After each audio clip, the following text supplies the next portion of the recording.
So in the first half of section 11.1, we looked at measures of center, which described what a typical value looked like somewhere towards the middle of the data set. We're going to look at two other measures today that fall under the category of measures of variation. And a measure of variation is a measure that describes the spread or the distribution of the data set. How far apart are the numbers? How far is it from the first one to the last one? Those kinds of things. So range is one that you probably already know. The range of a data set is the difference of the highest value and the lowest value, meaning you're going to subtract the highest minus the lowest. So if we look at this data set here, 2, 6, 3, 8, 7, 8, 5. We need to find the highest value, which would be 8. We need to find the lowest value, which would be 2. And we're going to do high minus low, so that means that we will do 8 minus 2, which gives us a range of 6. That's pretty easy. I think that you've probably figured that one out already. So here's an example comparing two different data sets. Now, I just want to be really clear because this was confusing some people before. This is not an X and a Y. This is not a T-chart. This is just a table with two columns. It's a list of data. It's not an in and an out. That's why this title ages goes over the top of both columns because it goes for both of them. So it's not an input and an output. It doesn't stand for ordered pairs. It's just a list that has a total of 12 items in it. So to find the ranges, the range for show A would be, we need to pick out the highest number there, which looks like it's 31, minus the lowest number, which I would say looks like 19, and so we get 12. That's for set A. For set B, the highest number is 48. That one looks like a bit of an outlier. And then the lowest number is also 19. So we subtract that, and we get 29. So to compare the two of these, we could say that show B has a bigger range.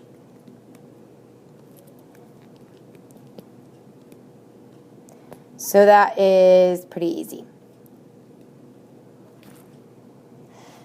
Okay, that's one that we already knew. Now, the second one that we're going to look at is standard deviation, and this is a little bit tricky. We're actually going to work this out in the space up above because this copied out weird. There was supposed to be extra space down here, and there wasn't. So we're going to work it out in this blank space up top in just a second. But so here's what standard deviation is. It's a measure of how far a typical data value is from the mean. So numbers that have a big standard deviation are going to be really spread out. Data that have a small standard deviation are going to be really close together because the numbers are closer to the mean. So the symbol that we use to stand for standard deviation is the lowercase Greek letter sigma. That's this symbol right here. The way that you would write that would be like an O with a little tail off the top. So that is sigma, and that's the variable that stands for standard deviation. Now the formula here for calculating standard deviation is this messy looking thing right here. Now I'm going to break this down in the steps below of how you would do this, but let's talk about what each of these symbols means. This kind of zigzaggy looking E, that is the capital Greek letter sigma, and that stands for the sum. And remember, sum means to add everything together. So we're going to do this step multiple times and then add them up. So x1, that's going to be a data value, some number from your list. And then remember, x bar we've already talked about, that's the mean. And then n stands for the number of data values. How many numbers are in your list? Okay, so here are the steps for how to use the formula, and you need to do them in this order. And when we set this up, we're going to use like a table approach. These problems are long. And so by organizing your information in a table, then you're going to be able to keep track of everything and know what you're doing. So the first thing we're going to do is find the mean. Then we're going to do what's inside parentheses up here. So step 2 is to take your data value and subtract the mean from it. So we're going to do that to everything. Then the next step, step 3, says to square each deviation. So now we're going to take all of those answers and we're going to square them. And then that sigma symbol that means summation, that's step 4. Add up all the answers you got from step 3, then divide by the number n, which is how many data values there are, and then you take the square root of that answer.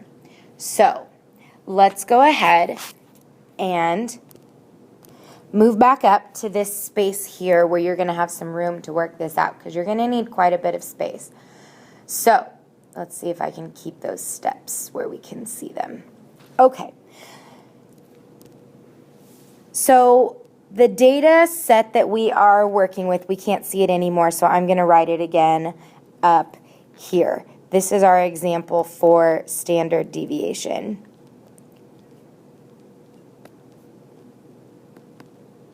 From down below. So you may want to put a little arrow to yourself where you're writing that so you remember what that stands for. So we want the standard deviation of 2, 6, 3, 8, 7, 8, 5. Now this is a relatively long data set to calculate standard deviation with, but that's okay. We're going to do it. So the first thing that I want to do is I want to set up x, which are the data values. So I'm going to put all those data numbers in a column. 2, 6, 3, 8, 7, 8, and 5 again. So that's my first column. So step 1 is to find the mean of all of those numbers. Now if you look back up at your notes, we've already figured that out somewhere else with the same data set. If you need to calculate it again really quickly, go ahead and do that. But the mean of this data set is 5.6. So step 2, if you go back down and look at your steps, says find the deviation of each data value, which is x minus x bar. So that is our next column. Each of these numbers we're going to take and subtract the mean. So I'm going to do 2 minus 5.6, then 6 minus 5.6, then 3 minus 5.6, and so on. So go ahead and do that, and here's what we get. Here are all of those data values after we have subtracted the mean. So each one of our x values in the first column, we subtracted 5.6, and that's what we get. All right, that is step 2. Step 3 says square each deviation. So we're going to take what we just did, which was x minus x bar, and we're going to take all of those answers now from our second column and square them. So I'm going to do negative 3.6 squared, 0.4 squared, negative 2.6 squared. Now here's what's really important. Don't forget, when you put squares in your calculator, you have to be careful with the negatives. These are going to come out all positive. So you really don't even need to put the negatives in your calculator. But remember that if you do, you have to put parentheses around the negative so that the calculator squares it just right. So here's what we get after we square all of those. So notice again that I just got 7 positive numbers. After you square the deviation, column 2, everything should be positive after that. Okay, so that's the long part, is doing all 3 of those columns. Now we're on to a little bit easier. So what we do now, if you look at step 4, it says add up all of the answers for step 3, then divide by n. So from here, we are going to take the sum of all of those numbers and divide that by n. And so here's what we get. The sum after I add all of those numbers up is 33.72. And then because there are 7 numbers, we're going to divide that by n. And that gives me, divided by 7, that gives me 4.82. And now the last step to figure out what sigma is we take the square root of 4.82. Square root that, and I get 2.19. And that is our standard deviation. Now, here's what that means.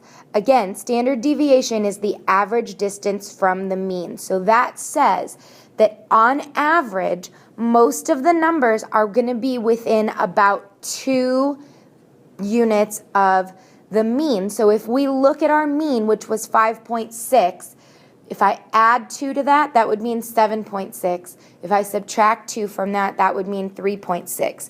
So this tells us that most of our data is going to be between 3.6 and 7.6.